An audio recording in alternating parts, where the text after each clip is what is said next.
Hello friends, welcome to Madhu's kitchen. ఈ వీడియోలో ఒక స్వీట్ చేస్తున్నానండి, గులాబ్ జామున్. బట్ పన్నీర్తో చేస్తున్నాను. దీనికోసం 1/2 లీటర్ మిల్క్ తీసుకొని బాయిల్ చేసుకోవాలి. ఫుల్ క్రీమ్ మిల్క్ అయితే పన్నీర్కి పర్ఫెక్ట్గా వస్తుంది.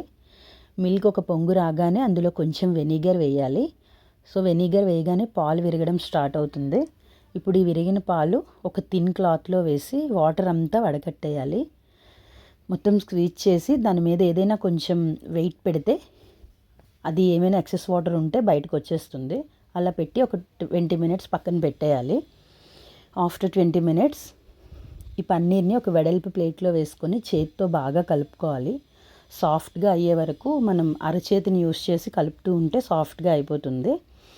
ఇప్పుడు అందులో ఒక 1/2 కప్ మిల్క్ పౌడర్ అండ్ ఇంకొక 1/2 కప్ సూజీ, అదే గోధుమ రవ్వ కూడా వేయాలి.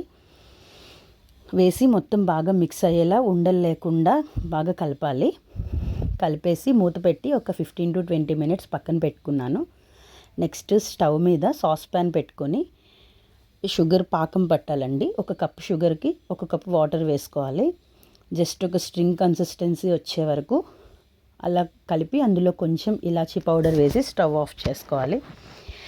ఇప్పుడు మనం కలిపిన పన్నీరు సూజీ మిక్సర్ తీసుకొని చిన్న చిన్న బాల్స్లా చేసుకోవాలి. నెక్స్ట్ స్టవ్ మీద కడాయి పెట్టుకొని డీప్ ఫ్రైకి ఆయిల్ వేసుకొని కొంచెం సిమ్లోనే మనం రెడీ చేసుకున్న బాల్స్ అన్నీ ఫ్రై చేసుకోవాలండి. నెక్స్ట్ గరిటె పెట్టేస్తే గులాబ్ జామ్స్ క్రాక్స్ వచ్చేసి విడిపోతాయి. సో స్లోగా కలుపుతూ 10 to 15 మినిట్స్ ఫ్రై అవ్వాలి. కొంచెం కలర్ చేంజ్ అయ్యి గోల్డెన్ బ్రౌన్ కలర్లోకి రాగానే స్టవ్ ఆఫ్ చేసి ప్లేట్లో తీసుకున్నాను. తర్వాత అంటే మరీ చల్లగా అయిపోయినంత వరకు కాదు, కొంచెం గోరువెచ్చగా ఉన్నప్పుడే ఫ్రై అయిన బాల్స్ అన్నీ వేరొక బౌల్లో వేసుకొని దాని మీద మనం ఆల్రెడీ రెడీ చేసుకున్న షుగర్ సిరప్ వేసి గార్నిషింగ్ కోసం లైట్గా చాప్ చేసిన పిస్తా వేసానండి. అంతే.